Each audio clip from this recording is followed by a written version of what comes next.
Hello, my name is Bill Coughlin, and welcome to First Person Civil War Podcast, which retells the stories of the soldiers and officers on the ground in the battles of the Civil War.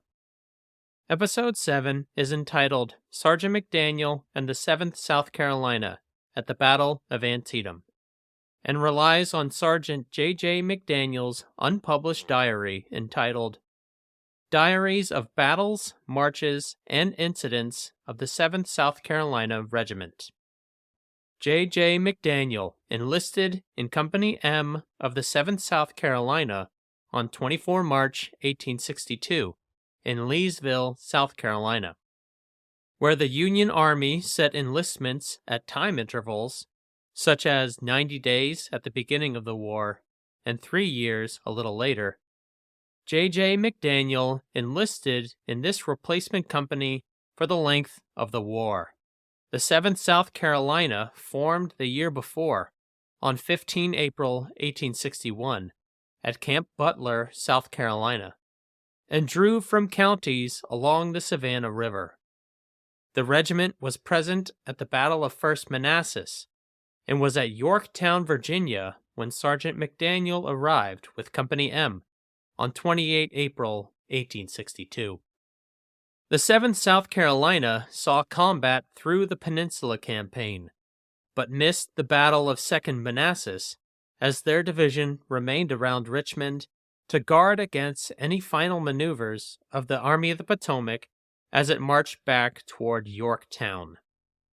The 7th South Carolina was part of an all-South Carolina brigade, which consisted of the 2nd, 3rd, 7th, and 8th South Carolina Regiments, commanded by Brigadier General Joseph B. Kershaw in McLaw's division under Major General James Longstreet's wing.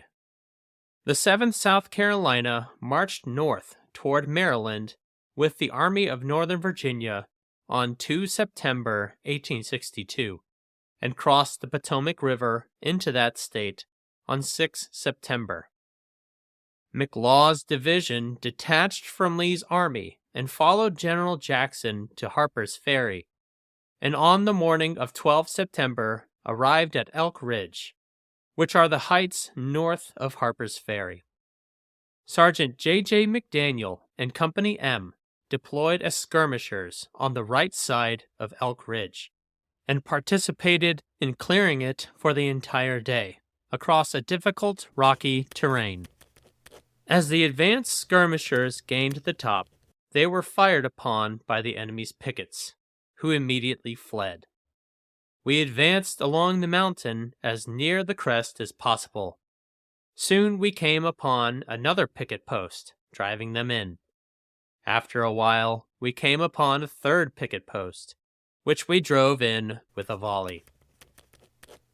Beyond this point, Company M discovered the main Union force on the ridge, which halted their advance for the rest of the night. On the morning of 13 September, the 7th South Carolina continued its advance, but their commander, Colonel Aiken, ordered Company M to remain in the rear and rest. The Union forces that remained on Elk Ridge were dislodged that day. They now had a commanding view of Harper's Ferry below them, and watched as the remainder of the Confederate force bombarded Harper's Ferry until 15 September, when it was ordered to march to support the upcoming assault. As the regiment prepared, they got word that Harper's Ferry surrendered, and spent the night just outside the town. On the evening of 16 September, the 7th South Carolina received orders to march toward Maryland. The regiment recrossed the Potomac on the morning of 17 September, and Sergeant McDaniel was about to enter battle once more. At daylight on Wednesday, 17th, we were again fording the river at Shepherdstown. We were now pushed on towards Sharpsburg, some 3 miles distant. We could now distinctly see the bursting shells and clouds of smoke, which told of the fearful struggle into which we were rapidly hastening. As the 7th South Carolina maneuvered against Harper's Ferry, the Army of the Potomac began to engage the rest of the Army of Northern Virginia in Maryland. Portions of the two armies clashed on 14 September at South Mountain and Crampton's Gap, which forced Lee to concentrate his forces east of the town of Sharpsburg, Maryland. The Army of the Potomac, commanded by General McClellan, partially arrayed his army along Antietam Creek, which lay between the two. On the morning of 17 September 1862, General McClellan began his attack against Lee. The battle was already a few hours old by the time Sergeant McDaniel and the 7th South Carolina arrived on the northern end of the unfolding battle. Arriving within a mile of the battleground, we were halted and stacked arms. About 9 o'clock, we were ordered forward. Soon, the shells were flying fast and thick about us. The nearer we approached the line of battle, the faster we went, and the last half mile at double quick. Our knapsacks were now thrown off as we run, making our route look more like a retreat than an advance. We met Hood's brigade, that had withstood the shock of battle since daylight, retiring. As we were being placed in line of battle, Hood rode up to us and said, "If I had these troops this morning, this thing would have been over." We were now on the left wing of our army, where the enemy had been and were still making desperate efforts to force us back and turn our center. Had he done this from the nature of our position, our army would have been in a critical situation. Places such as the West Woods and the cornfield changed sides multiple times between the Union 1st, 2nd, and 12th Corps and elements of both Jackson's and Longstreet's wings that morning, with one side attacking and the other counterattacking. As Sergeant McDaniel and the 7th South Carolina rushed to the battlefield, elements of these Union corps advanced toward the Dunker Church.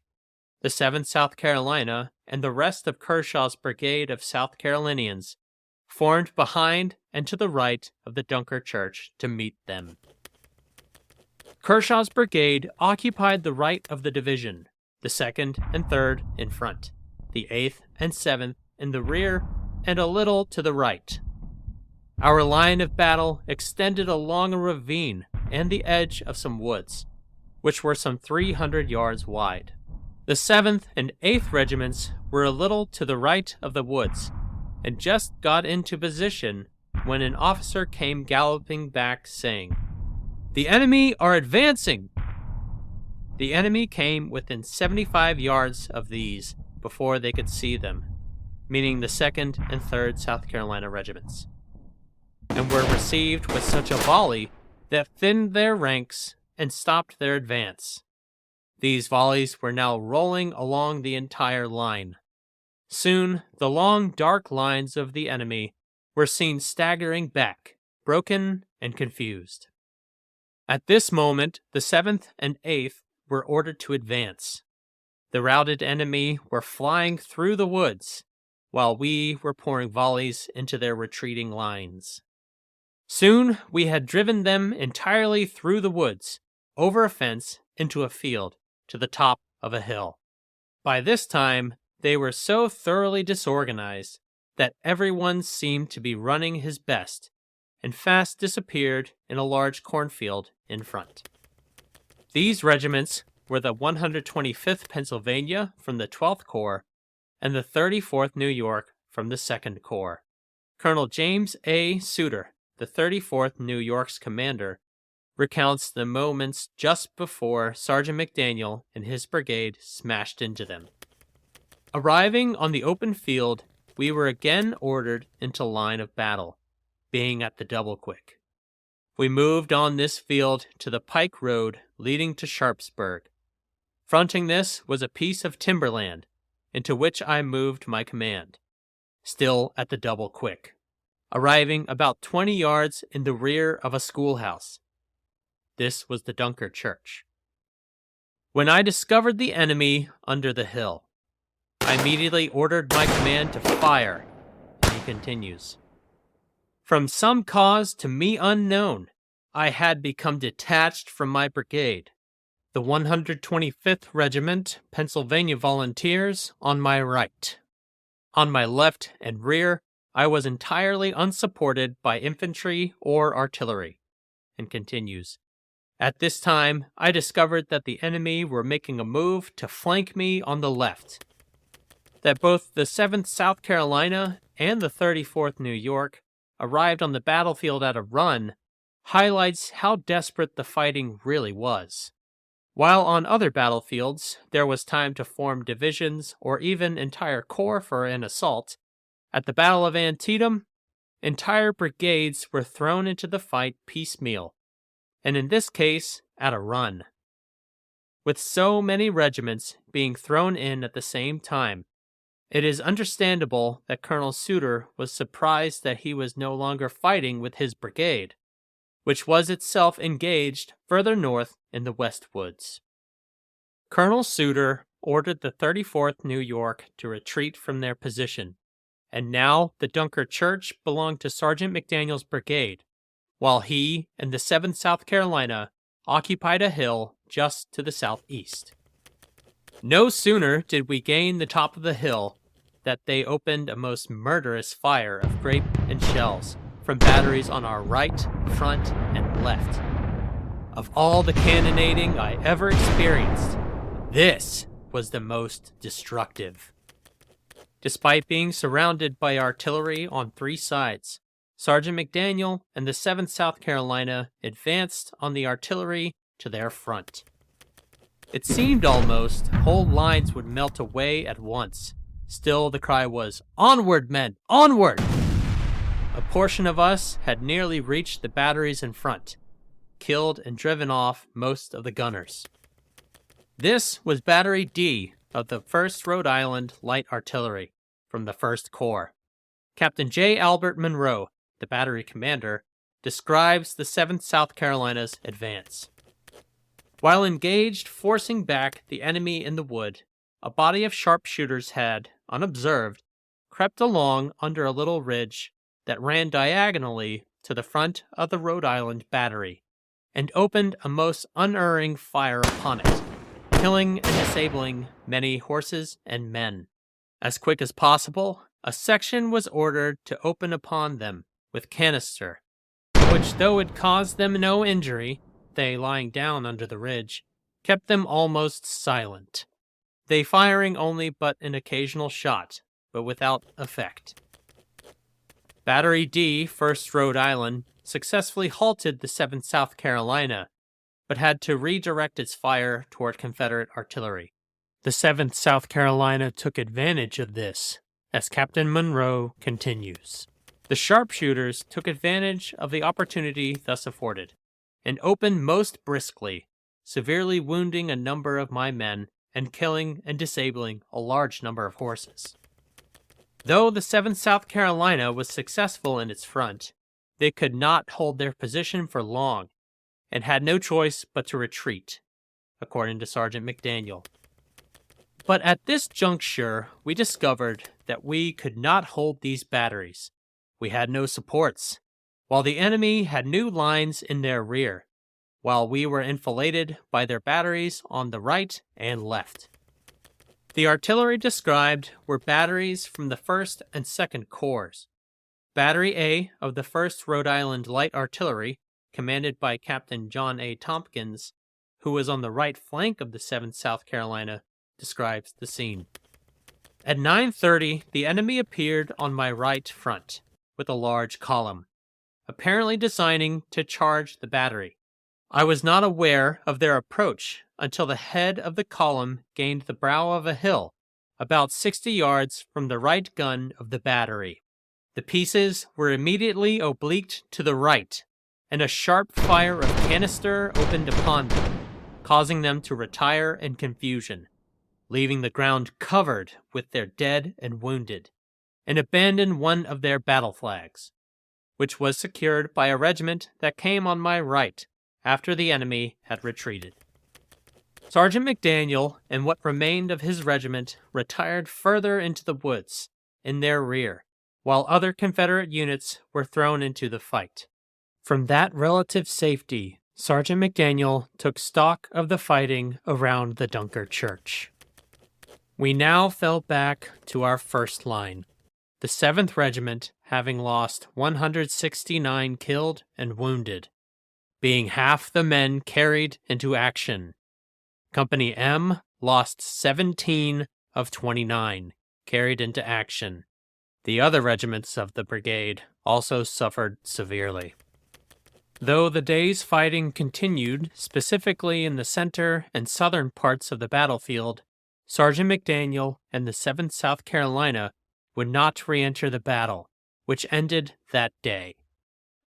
The next morning, the 18th, was the first time since 15 September when the regiment was on Elk Ridge and looking down on Harper's Ferry that the 7th South Carolina received food to eat.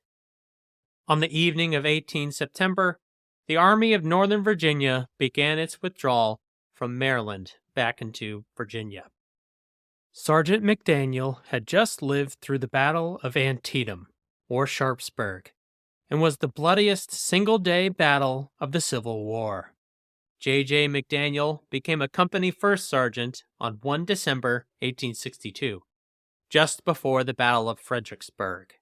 He was wounded in battle on 2 July 1863 at Gettysburg, and served as an enrolling officer in the Lexington District of South Carolina until he was discharged in 1864. J.J. McDaniel kept a diary during the war and started to adapt it into a book entitled Diary of Battles, Marches, and Incidents of the 7th South Carolina Regiments, but he never published it. J.J. McDaniel's unpublished book ends after the Battle of Fredericksburg. Thank you for listening to the 7th episode. The link to J.J. McDaniel's unpublished book is now on the podcast website, firstpersoncivilwarpodcast.com. And this episode's social media posts on Instagram, Facebook, and X is a picture of the Dunker Church sometime after the battle, still showing damage from the artillery that hit the church. The picture is the view from the small hill that Sergeant J.J. McDaniel and the 7th South Carolina occupied for a time before retreating. Be sure to like, comment, and subscribe wherever you find the podcast, and tell your friends about it. As it is Black History Month, the podcast will highlight 2 non-commissioned officers and 1 officer that won the Medal of Honor in the next episode. And Captain John McMurray of Company D, 6th United States Colored Troops, provides next week's first-person account at the Battle of New Market Heights. My name is Bill Coughlin, and thank you for listening to First Person Civil War Podcast.